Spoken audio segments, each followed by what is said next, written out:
vous parler de Pierre, mais pas simplement. Je vais vous parler un peu de nous. J'ai eu l'occasion d'être invité dans le cadre de groupes de travail autour de la pierre depuis un certain nombre d'années, en particulier depuis la livraison des logements et des bâtiments de Brie-sur-Marne, dont vous avez parlé, donc logements sociaux en pierre de taille massive porteuse. Mais en fait, la pierre ne représente au sein de notre agence qu'une partie de notre activité, dont nous pensons pourtant qu'elle est cohérente avec le reste de la réflexion et du travail que nous menons. Donc, je vais vous parler aussi du reste du travail qui ne concerne pas strictement la pierre, quoique dans chaque cas, la pierre aura une importance. Alors, ça fonctionne. Donc cette petite introduction que j'ai souvent faite, qui est la question du regard et du savoir. La pierre, le travail de la pierre n'est pas enseigné, peut pas enseigné dans les écoles d'architecture. En tout cas, lorsque moi j'y étudiais, elle n'était pas enseignée. C'était un peu en train de changer. Donc la pierre, c'est d'abord le regard qu'on porte sur notre environnement, sur la ville. Ici, on est sur les quais de la Seine à Paris. En banlieue parisienne, des opérations ordinaires en pierre de taille, comme il s'en est fait beaucoup dans l'entre-deux-guerres, dont le nom de l'architecte n'est pas connu, mais des opérations ordinaires de grande qualité et de très belle tenue. Ici, on est très proche du site de Brie-sur-Marne, sur lequel on construira ce projet, je vous présenterai un petit peu plus tard. Des architectes et des opérations beaucoup plus emblématiques, donc là, on est dans la résidence du Parc à Meudon, de Fernand Pouillon, qui sont emblématiques pour et par l'utilisation de la pierre, mais aussi par, évidemment, le génie de l'architecte, de ce grand homme Fernand Pouillon, capable de dessiner un quartier entier d'habitation en milliers de logements, où la qualité de vivre, où la forme, la morphologie urbaine, ce qu'on appelle la morphologie urbaine, ne relève en rien de la répétition des grands ensembles, qui ont marqué le paysage de la France au même moment, mais au contraire d'une forme urbaine absolument intemporelle et qui aujourd'hui étonne encore par la variété de ses dispositifs architecturaux. Et puis des opérations toujours en ville avec une question qui, dès qu'on s'intéresse à la pierre, devient centrale, qui est celle du détail, parce qu'à la différence du béton ou de l'utilisation d'éléments constructifs prêts à l'emploi, préfabriqués, qui au fond est le grand vainqueur de la bataille qui a commencé après-guerre, dont la sienne était à un moment donné la préfabrication lourde, c'est-à-dire le gros œuvre. Le gros œuvre en France est resté relativement artisanal, en revanche avec des procédés de fabrication industriels et un second œuvre largement pour le coup industrialisé. Donc la question du détail se pose parce que la pierre est un matériau artisanal et que donc toutes les interactions avec le reste des éléments constructifs posent question.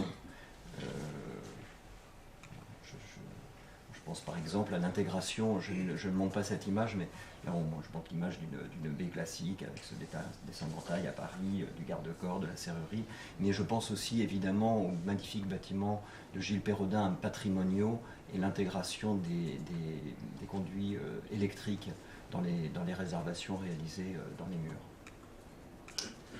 Alors la pierre, je l'ai aussi souvent répété, c'est donc à la fois ce regard, mais le regard ne fait pas grand-chose sans à un moment donné la transmission de celui qui a déjà travaillé ce matériau. C'est vrai pour vous, pour les compagnons évidemment, mais en fait c'est vrai aussi pour les architectes. Et je crois que tous ceux qui s'intéressent à la pierre ont un jour ou l'autre croisé le chemin un de ceux qui en aura été le prescripteur et le maître d'œuvre.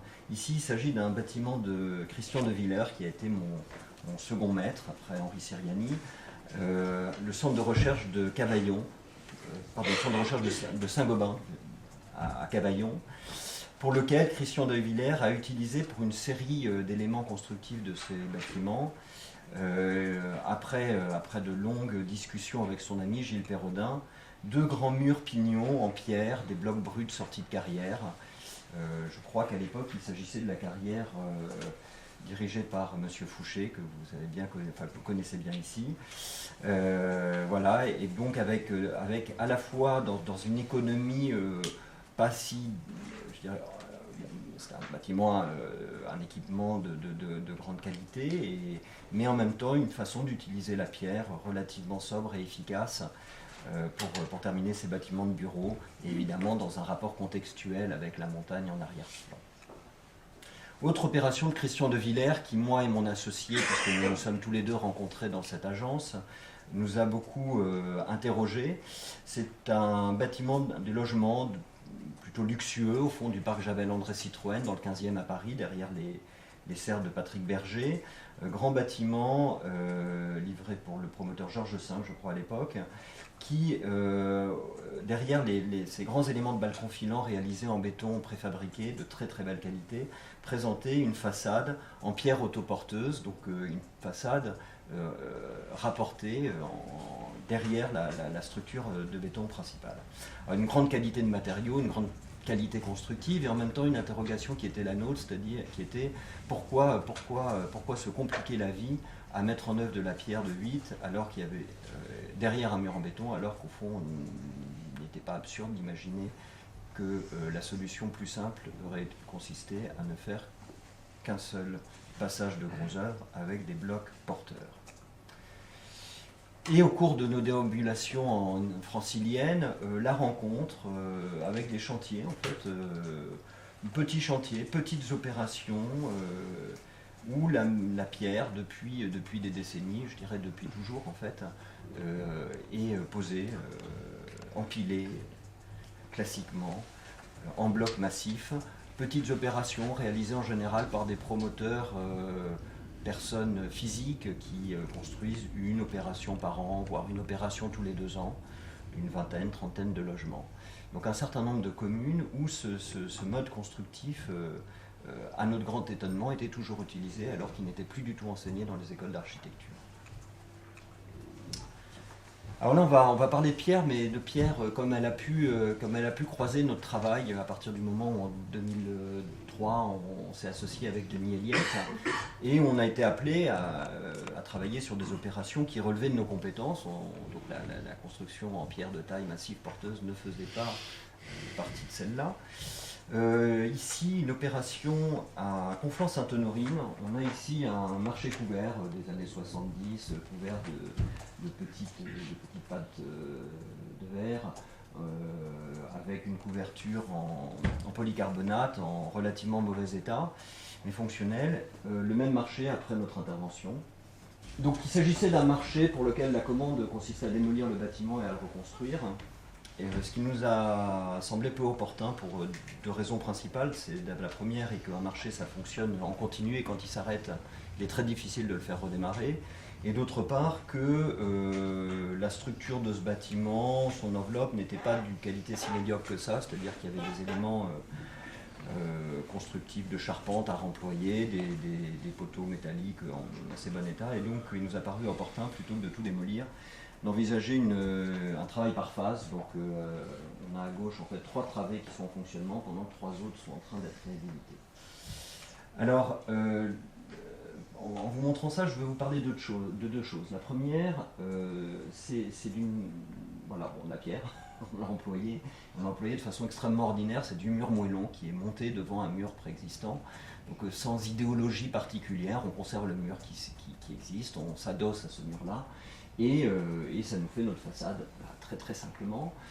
L'autre question, c'est comment résoudre des problèmes techniques complexes de façon économique, qui est au cœur de nos pensées depuis le début de notre pratique professionnelle, et donc qui consiste, pour résoudre un problème d'éclairement naturel, de ventilation, qui est une problématique très très importante dans un marché couvert, de contrôle solaire aussi, d'éclairage artificiel, à simplement plier une tôle d'aluminium et mettre un beau néon au milieu. Une solution relativement bon marché pour un résultat assez confortable. Voilà. Il s'agit donc d'une stratégie qui consiste à détourner parfois la commande et regarder ce qu'on peut conserver, et avec nos moyens, essayer d'utiliser au mieux chaque euro qui nous est attribué.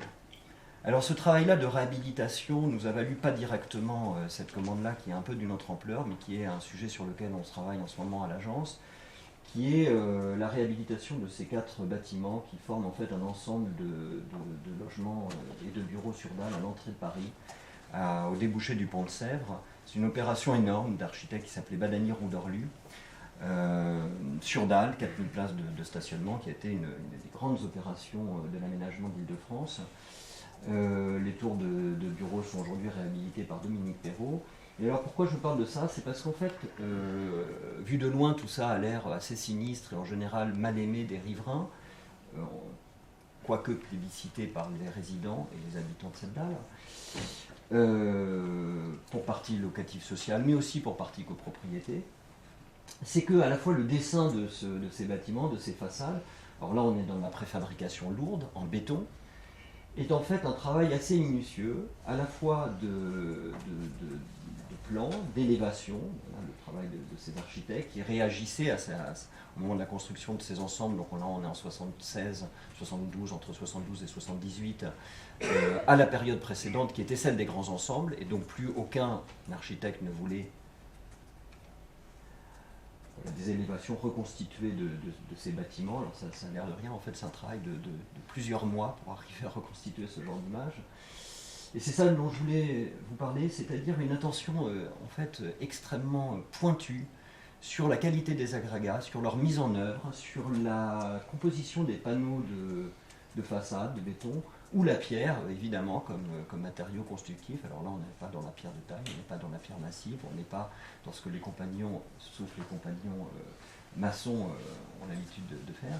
Mais un travail extrêmement attentif et méticuleux, fait d'ailleurs avec l'un des papes du béton architectonique en France, qui s'appelle Jean-Pierre Aurier, qui est intervenu depuis sur à peu près toutes les opérations emblématiques où le béton et la pierre et l'utilisation de l'agrégat sont mis en œuvre de façon qualitative. Voilà, donc nous on intervient toujours en regardant un peu clairement les problèmes posés, en essayant de les résoudre, en n'ayant pas de position dogmatique, en n'isolant pas ces bâtiments par l'extérieur par principe, ni plutôt, disons, par la réflexion, en considérant que la forme des écailles ne permet pas de les isoler par l'extérieur, et donc en apportant des réponses autres, répondant aux labels et aux normes, et in fine, de façon à ce que l'image de ces bâtiments, sans changer grand-chose, soit quand même radicalement changée. C'est un chantier en cours. Alors cette commande-là, c'est une commande qu'on a gagnée à la suite d'un concours, il y a maintenant 2 ans et demi, et ce concours faisait suite à une opération qui pour nous a été le premier moment de médiatisation de notre travail comme architecte, qui est la réhabilitation de cet ensemble à l'entrée de Fontainebleau. Le château est ici, c'est-à-dire dans cette ville absolument singulière, bordée par une forêt domaniale, sans aucune banlieue, sans aucune extension, et une opération qu'on a gagnée à notre grande surprise pour l'analyse qu'on avait faite des problématiques posées, qui par ailleurs est une opération tout à fait singulière, puisque c'est un des moments clés dans l'histoire de la reconstruction française. On en parlait à midi avec les autres intervenants de cet après-midi.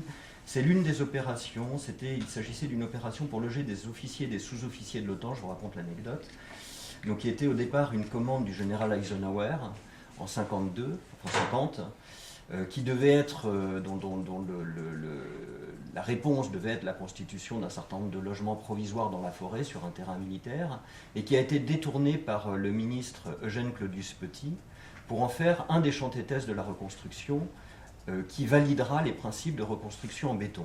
Alors pourquoi je vous raconte ça? C'est parce qu'au même moment, le ministère de la Reconstruction, sous la direction à peu près des mêmes personnes, s'était interrogé sur 2 types possibles de reconstruction, et en particulier avait lancé un appel d'offres de fourniture de pierres prétaillées, qui a eu lieu, qui a donné naissance, alors je ne connais pas l'histoire en détail, mais pour ce que j'en ai compris, dans cet appel d'offres a été influencé par Fernand Pouillon, et dont l'un des attributaires du marché sera Marceroux, donc le carrier de Fernand Pouillon, qui, à Fontvieille, débitera de la pierre pour répondre à cet appel d'offres, qui ensuite partira aux 4 coins de la France, mais en particulier, je crois, autour de Caen. Il y a eu beaucoup de logements construits sous cette forme-là. Et donc, il y a eu un moment de basculement où on s'est interrogé sur les bonnes méthodes à utiliser, sur les méthodes les plus efficaces et les plus économiques. La pierre a été en concurrence avec le béton, et c'est finalement avec cette opération, qui faisait suite à 2 autres opérations emblématiques, que le béton s'imposera sous l'égide d'une technostructure de corps. Je pense que, pour le coup, le corps de nos grands ingénieurs, les polytechniciens, mais aussi les centraliens, auront été déterminants dans ce qui va perdurer jusqu'à quasiment aujourd'hui, c'est-à-dire la mainmise sur le gros œuvre des grandes entreprises, des majors de la construction en France. Alors cette opération est malgré tout une opération emblématique et confiée à un très grand architecte français, Marcel Lotz, l'adjoint de Eugène Baudouin. Eugène Baudouin qui s'inscrit dans la tradition constructive française, après Perret, qui sera un des défenseurs de Fernand Pouillon. Donc une histoire qui touche de près en fait à l'histoire de la pierre, et pour lequel la mise en œuvre des matériaux, en réalité, extrêmement rigoureuse, c'est un chantier intégralement préfabriqué, y compris le second œuvre, fait appel, dans la qualité de ce qu'il représente, à de la pierre. On a ici en fait des panneaux de façade qui sont constitués de béton avec des silex en sachet à la main. Alors, je regarde, je n'ai pas mis d'image de ça, et qui étaient en sachet à la main. Panneaux silex par silex, voilà, et avec des éléments de pierre centimétriques extrêmement chatoyants au soleil, sous le soleil, vibrants, avec des jeux d'ombre et de lumière, et 50 ans après, 60 ans après, dans un état absolument impeccable, sauf des altérations dues au cycle de gel-dégel qui nous ont obligés à un certain traitement. Voilà. Je montre l'escorte des arbres, puisque toute cette opération s'est réalisée dans un coin de forêt originel, une opération en fait totalement HQE si on y réfléchit, des bâtiments hauts, on occupe peu de foncier, avec un chantier complètement préfabriqué, une arrivée de matériaux par le rail, etc., des plafonds chauffants. Voilà ce qu'on en fait, c'est-à-dire qu'on en refait en fait des logements de grande qualité, qui, comme vous pouvez l'imaginer ici, sont en lévitation dans la forêt, puisque l'interdistance entre les bâtiments fait que, à partir du moment où on est dans un de ces logements, on est dans un confort spatial absolu. Et d'ailleurs, une grande partie de l'opération a été cédée, acquise en copropriété, et les lots ont été vendus immédiatement. Voilà l'image des halls, et je passe quelques images du projet réalisé et livré, pour partie, voilà, en cours de livraison. Ce ne sont pas des images de synthèse, aussi étonnant que ça puisse paraître. Donc à la fois une restitution d'une partie des élévations et des interventions un peu plus lourdes sur les rez-de-chaussée. Voilà l'opération.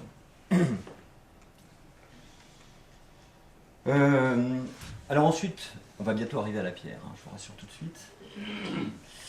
Un autre matériau qui nous intéresse beaucoup, qui au 7MNC est bien connu, puisqu'il n'y a pas que la pierre au 7MNC, c'est la brique. La brique là, porteuse, nous on est des rationalistes constructifs, et quand on s'est intéressé à cette opération, donc ici en fait on a des logements à La Courneuve, une opération réalisée par un patron à l'ancienne au début du siècle dernier, pour loger ses ouvriers, et étendue par la même société, détenue d'ailleurs par la même personne physique, puisqu'il s'agissait de sociétés HLM à capitaux privés. Donc un rapport d'ailleurs au bien, au patrimoine, tout à fait différent de ce qu'il est quand on a affaire à des institutions avec leur organigramme et leur hiérarchie. Donc une opération en briques, pour laquelle, comme dans la plupart de nos opérations, la première chose a été de s'intéresser à la nature du matériau, à la nature de sa transformation, à ses méthodes de transformation. On est ici dans des carrières de Wienerberger, donc qui est le leader européen de la brique, à Olainville, carrière dont on extrait la terre qui va rentrer, qui va servir par un doux mélange à constituer la brique. Dans l'unité de production située à proximité, et vous avez ici les filières donc, qui servent à produire la brique creuse, c'est-à-dire qu'on fait rentrer le pain de terre crue d'un côté, on pousse et vous ressort une longue file de terre cuite creuse qu'il suffit de recouper ensuite pour obtenir la brique creuse. Voilà. Alors, pourquoi montrer ces images? Parce qu'il me semble, en tout cas pour nous, il est extrêmement important de comprendre les processus de fabrication, c'est-à-dire de ne pas commencer la réalisation d'un projet purement à la réponse programmatique et à la mise en œuvre ou la mise en ordre des pièces dans l'espace, mais d'avoir une réflexion sur ce qui va constituer plutôt la mise en ordre de la matière dans l'espace, c'est-à-dire le plein autour du vide, en employant avec le plus de discernement possible ce que les technologies, les industriels ou les artisans sont capables de mettre à disposition. Ici, c'est le cas de la brique. Ici, on voit les trains de briques sortis du four après trois jours de cuisson. Et ces images, par ailleurs, sont des images dont vous notez que la qualité est un peu supérieure à la qualité des images précédentes parce qu'elles ont été réalisées par un photographe à notre demande, Pierre-Yves Bruno, et qu'elles ont donné lieu à une exposition sur la transformation de la matière. Le photographe ayant aussi poursuivi son travail sur la pierre, comme on va le voir tout de suite. Voilà. Réflexion sur le geste de l'homme, sur la façon de couper la brique sur un chantier. Il vaut mieux le faire sur le chantier, c'est beaucoup plus économique, évidemment, que d'imaginer des solutions préfabriquées, lourdes, complexes et souvent extrêmement onéreuses pour réaliser ce matériau, ce qui permet d'utiliser la brique là en double mur, une solution extrêmement luxueuse entre de la brique creuse, un isolant et une brique ordinaire, donc qui confère à ces bâtiments un degré de dureté, d'inaltérabilité tout à fait majeur.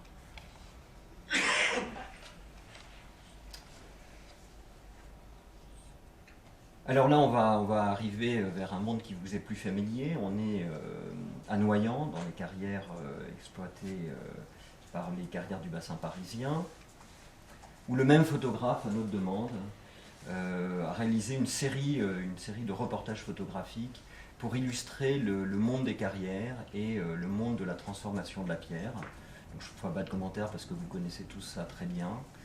On voit tout d'un coup, par l'éclairage, par la mise en scène, la morsure de la haveuse devient un élément de très très grande beauté. Le frontail, les compagnons, la haveuse elle-même, côté un petit peu inquiétant, mais en même temps tout à fait spectaculaire, et sa mise en œuvre.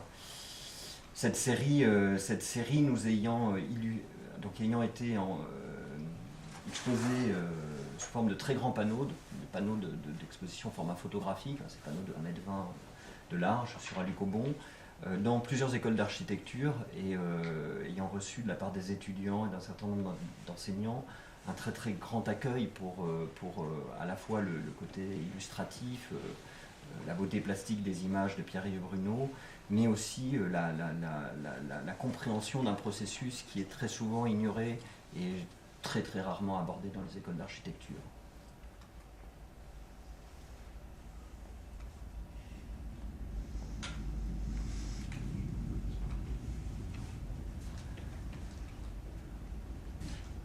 Alors je vais refaire un petit tour rapide des opérations sur lesquelles on a pu utiliser la pierre, des plus anciennes aux plus récentes. On est ici à Caen, dans un quartier de logements sociaux, voilà, constitué ici, avec une opération neuve ici, en fait c'est tous ces bâtiments-là, qui au départ ne devait être une opération de logement pur et simple et qui s'est transformée en une opération d'aménagement et de redistribution du stationnement en particulier du quartier, mais aussi en création d'espaces publics, un square, des jeux d'enfants. Voilà.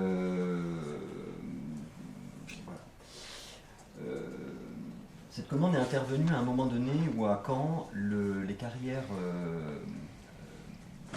m'échappe à la seconde, les carrières les plus anciennes de Caen venaient d'être ouvertes sous l'impulsion de l'ancien directeur des services techniques de la ville de Caen.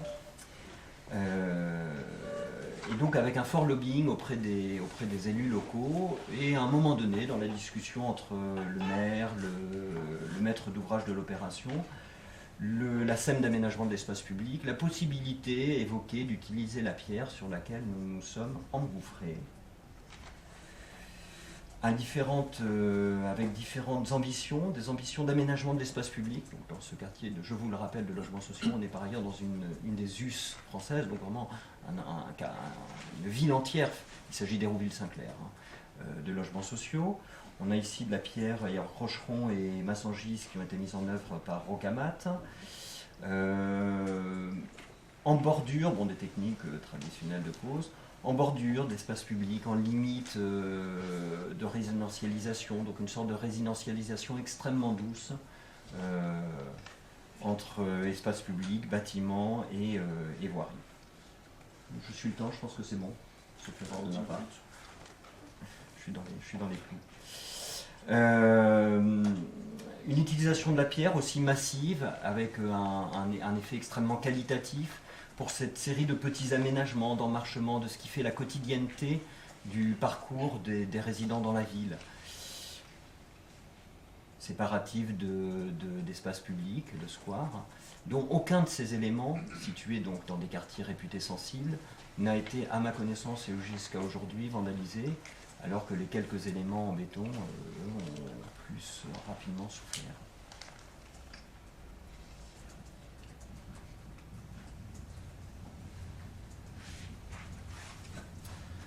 Une autre opération, bon, j'aime bien mettre, j'aurais peut-être pu la mettre à la fin parce que je vais parler un peu des repentirs aussi, des choses qui ne se sont pas réalisées. C'est la demande de la même scène, dans la même ville, à un moment donné, la tentation d'utiliser la pierre comme des grands monolithes verticaux autour d'un stade de football pour un grand giratoire de circulation, où l'idée était d'utiliser la pierre avec des techniques de taille type 3D pierre, de rainurage, de façon à pouvoir reproduire ces images du photographe américain Muybridge, dans une sorte de mise en scène cinétique de l'espace public. Voilà.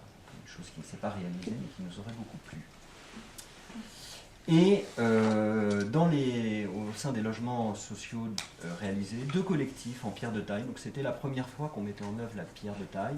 Là pour le coup vraiment par opportunisme, parce que cette pierre de Saint-Aul venait la carrière venait d'être remise en activité, et donc la tentation de répondre à la question qu'on s'était posée avec Christian de Villers, est-il plus simple et plus économique de faire un mur simple en pierre de taille massive porteuse plutôt qu'un mur en béton avec de la pierre hauteur porteuse de 8, ou un mur en béton avec de la pierre agrafée, ou un mur en béton avec de la pierre collée. Et la réponse a été que cette solution en pierre de taille massive porteuse était la plus économique, sauf la pierre collée qui était moins chère. Le maître d'ouvrage nous a suivis, et donc on a pu, dans une sorte d'improvisation permanente, parce que pour nous c'était la première opération, on n'avait jamais réalisé de logement, de collectif en pierre, dans une zone qui par ailleurs est une zone sismique, donc de mise en œuvre de la pierre. On a beaucoup été aidé par les carrières du bassin parisien pour un certain nombre de questions sur lesquelles je reviendrai rapidement tout à l'heure. Une écriture extrêmement simple qui pour nous est le gage, un peu comme l'a pu nous enseigner Fernand Pouillon, à la fois de l'économie, de la compacité thermique permettant une grande efficacité, et en même temps de la pérennité de l'ensemble de ces opérations qui bénéficient par ailleurs de baies absolument géantes, donc on est dans des dispositifs d'un très grand luxe.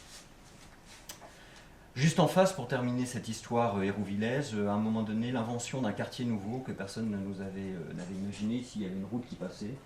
Et donc, à un moment donné, il se trouve que dans les discussions, on a suggéré que supprimer cette route, la déplacer, permettait de libérer un foncier susceptible d'entraîner la création d'un quartier neuf. Personne n'avait eu l'idée avant nous. L'opération s'est réalisée. On l'avait prescrit comme architecte coordinateur de la ZAC et maître d'œuvre des espaces publics, avec de la pierre, en laissant un certain nombre de possibilités. Jean-Paul Fouché était venu faire de la prescription auprès des maîtres d'ouvrage, promoteurs et de leurs architectes sur place. Et à la fin, toutes ces belles images et ce travail se sont réduits à des opérations beaucoup plus ordinaires, en béton, béton peint, béton rose, voilà, ou calfeutrement de zinc qui a fini par disparaître pour cause de crise en 2008.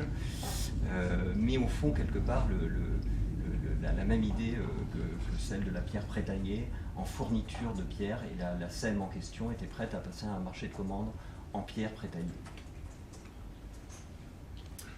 Voilà, l'opération. Alors Brie-sur-Marne, je vais passer beaucoup plus rapidement puisque c'est des images que j'ai déjà beaucoup commentées, donc des logements sociaux pour Immobilière 3F en pierre de taille, petite parcelle en longueur qui à l'origine, voilà, cette opération était une opération qu'on avait imaginée en meulière, matériau qui m'a toujours beaucoup plu, pour lequel j'avais rencontré le spécialiste du BRGM à la retraite qui connaissait les emplacements où avait été exploité la meulière. Bon, on a fait rapidement renoncer faute de carrière ouverte et compte tenu de la cherté du matériau en fourniture pure.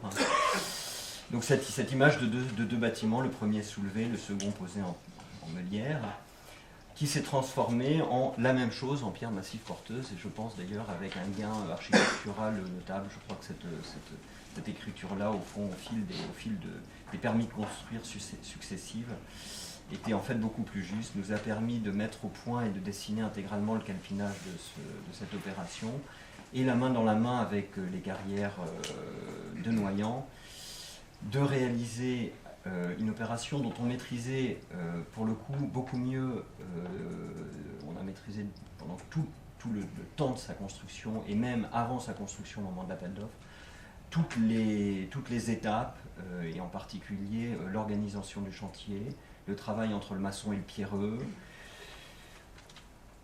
etc. etc. Voilà, je passe tout ça rapidement, vous le connaissez par cœur. On a appris encore plein de trucs, hein, parce qu'on n'était pas des spécialistes de la question, qu'on commence à mieux connaître aujourd'hui. Donc là, la pierre est ourdée au plâtre à la parisienne. Alors ces petites entailles, comme pelle des... J'appelle à souvent. Patte de doigt. Patte de doigt, encore un autre nom utilisé par les compagnies qui étaient sur le chantier. Encore un autre nom, mais bon, c'est pas grave. Et puis cette petite série de photos, alors toujours de façon illustrative, Pierre et Bruno qui étaient venus à notre demande pour montrer comment on posait la pierre de taille. Alors ça, j'aime bien ça. Puis on voit que ça rentre pas. Et alors on voit que ça rentre pas, et puis en plus que ça ne correspond pas au dessin de l'architecte, puisque dans chacun des projets, on avait essayé de dessiner des plates-bandes continues avec un linteau en béton. Et chaque fois, les entreprises nous ont dit non, mais faites plutôt un linteau calafeté, c'est beaucoup plus joli, mais surtout, c'est moins cher. Et alors, on dit, c'est moins cher, mais c'est pas possible. Pourquoi c'est moins cher? Puis alors, quand on voit ça, on se dit, mais en plus, ça va être très très compliqué, ça rentre pas. Et en fait, c'est moins cher parce que le compagnon, quand il a tout posé, il vient régler un problème habituel des chantiers, mais qui, dans le cadre de la pose d'éléments modulaire comme la pierre, est un problème beaucoup plus complexe qui est celui de la tolérance, puisqu'il nous faut du joint avec de la pierre quand même, et qu'il ne faut pas que ce joint fasse 5 cm. Et donc l'idée c'est que la pierre est plutôt un peu trop grande, et qu'ensuite avec un outil récemment traditionnel, en tout cas en Ile-de-France, utilisé par les compagnons, la tronçonneuse, le problème de la tolérance est réglé à la tronçonneuse en une seule passe, qui fait l'épaisseur du joint, qui n'a plus besoin que de remplir. Voilà. Et d'où l'économie du truc. Et ça, tant qu'on ne l'a pas vu et qu'on ne l'a pas compris, on ne peut pas le savoir. Voilà, on rejoint toi. Alors on arrive à cette phase finale. Moi j'adore cette photo où on voit toutes les étapes du ravalement de la pierre dans toutes ces étapes successives. Et puis à l'issue de la première opération, on avait souhaité avoir un joint au même nu que la pierre, de la même teinte, avec ce mortier de chaux qui s'appelle l'Arcaline et qui est distribué par Weber et Broutin. On s'était rendu compte que si on n'avait pas le nez collé sur la pierre, on ne voyait pas que c'était de la pierre parce qu'on ne voyait pas l'appareillage. Donc là, on a rusé, on a appris quelques techniques classiques de rejointoiement avec les outils que sont le noir, donc des sortes de petites tricheries, en fait, bien utiles quand on veut montrer des choses et que ça se voit pour cette série de photos finales du bâtiment. Voilà. Avec des prestations par ailleurs, donc on est dans les coûts du logement locatif social, mais avec du chauffage par le sol, du grès cérame, du bois aluminium pour les menuiseries, des baies géantes. Alors là on voit bien, la pierre, il faut que ça se voit, quoi. Il faut que ça profite aussi aux habitants, il faut que dans la loggia, on puisse avoir ce rapport directement avec la pierre, avec son jointoiement, avec la beauté, avec sa chaleur, avec son odeur, avec sa couleur, etc. En plus du bois. Je passe rapidement ces images. Et puis pour terminer dans cette opération de bris, on s'est intéressé, c'est-à-dire qu'en réalité aujourd'hui pour faire des logements il y a beaucoup de contraintes, une d'entre elles étant la réglementation handicapée. Et la réglementation handicapée, c'est pas simplement de pouvoir accéder en fauteuil roulant, c'est aussi les déficits auditifs, les handicaps visuels, et parmi les handicaps visuels, il y a une prescription qui oblige à avoir un chemin éclairé jusqu'à l'entrée, depuis l'entrée de la résidence jusqu'à la porte d'entrée, en gros de là à là, à 20 lux minimum ou 20 lux moyen, pour lequel la solution qu'on avait trouvée au départ était de mettre des grandes bornes à proximité du cheminement, pas très élégant et surtout pas très économique, puisque chaque borne valait en moyenne 1800 €, et qu'on s'était rappelé qu'à Comblanchien, on avait visité une carrière qui avait quelques belles machines à commande numérique, et qu'au fond, un bloc de Comblanchien, c'est assez costaud, c'est en fait beaucoup plus costaud qu'une borne métallique et qu'en faisant quelques entailles réservation permettant d'inclure un encastré du commerce, on arrive à ce genre de résultat tout à fait pérenne. Entre la bagnole et le bloc, il n'y a pas de problème. Et donc le monolithe d'Hérouville, il a été un peu recyclé au fil des visites en ce truc-là. Et il permet d'éclairer l'opération de nuit de façon assez efficace et agréable. Voilà. Alors maintenant, juste en quelques minutes, mais c'est bon, dans 2 minutes j'ai terminé, les repentirs, c'est-à-dire les choses qui ne se sont pas faites. Là on était à Tamery, c'est une opération que j'aimais beaucoup dans les Muravilles, c'est une ville royale sur laquelle Henri IV et François Ier faisaient cultiver la vigne. Et c'est une opération, d'ailleurs je sais qu'on on avait parlé avec les camarades de SNBR qui sont ici présents aujourd'hui. On était dans de la maison individuelle, c'était toujours du locatif social, de la maison individuelle où l'idée était d'utiliser la pierre en petit élément maçonné, manuportable, donc de la pierre type parpaing, non ravalée avec les coups de haveuse ou les coups de scie, et une structure bois à l'intérieur permettant d'éviter tous les problèmes de pont thermique avec une coupe qu'on aperçoit quelque part avec des muraillères, voilà, donc une construction extrêmement simple faisant intervenir 2 corps de métier, donc à la fois une logique constructive et une logique économique. Le maître d'ouvrage a changé entre temps et l'opération pour l'instant ne se fait pas, enfin, dans la connaissance. Un concours réalisé récemment à Paris pour la RIVP, de logement aussi extrêmement économique, avec, on le voit bien sur cette image, une difficulté majeure de la pierre quand elle est utilisée de façon relativement simple, c'est que ça se voit beaucoup quand c'est construit, hein, l'immeuble là est en pierre de taille. L'image est plus flatteuse qu'à l'écran, parce qu'en fait, à l'écran, ce calpinage de la pierre en fait, apparaît très peu, et au moment d'un concours, ça dessert terriblement, parce que face à des propositions en aluminium laqué, multicolore, percé, etc., ça a extrêmement de mal à convaincre les membres du jury. Je terminerai par les quelques problèmes quand même que pose la mise en œuvre de la pierre, et puis après on parlera de l'avenir dans le cadre du débat. Le bâtiment de Brie, pour obtenir les labels qui étaient les labels RT 2005 en matière de réglementation thermique, est un bâtiment qui est intégralement ceinturé de rupteurs de pont thermique, avec une coupe qui était extrêmement longue et complexe à mettre au point, parce qu'elle s'intercale avec le calpinage de la pierre, avec la pose des balcons, etc., et que pour faire tout régner, je pense que c'est un des détails sur lequel j'ai passé le plus de temps dans ma vie d'architecte. J'ai passé 3 semaines sur ces détails-là, avec des allers-retours avec les différents fabricants, les entrepreneurs, les maîtres d'ouvrage, les bureaux de contrôle, jusqu'à arriver à trouver la solution idoine.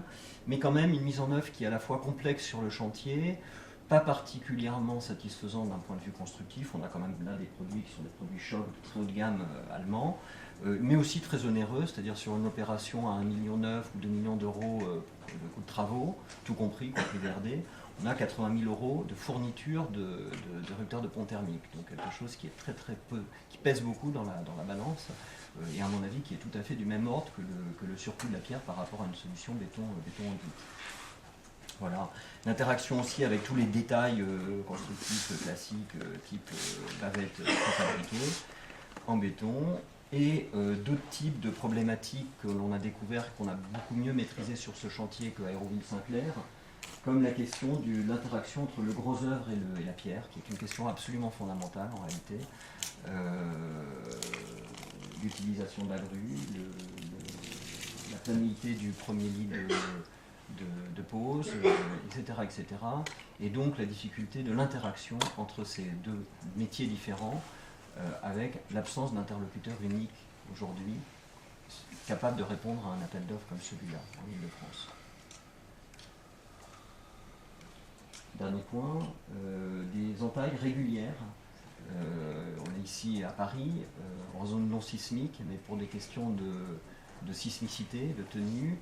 Aujourd'hui, que la France est devenue intégralement un territoire soumis à normes sismiques, des entailles à réaliser régulièrement et qui rendent l'utilisation de la pierre et son réemploi futur, dans l'idée de Gilles Perrodin par exemple, beaucoup plus difficile à imaginer.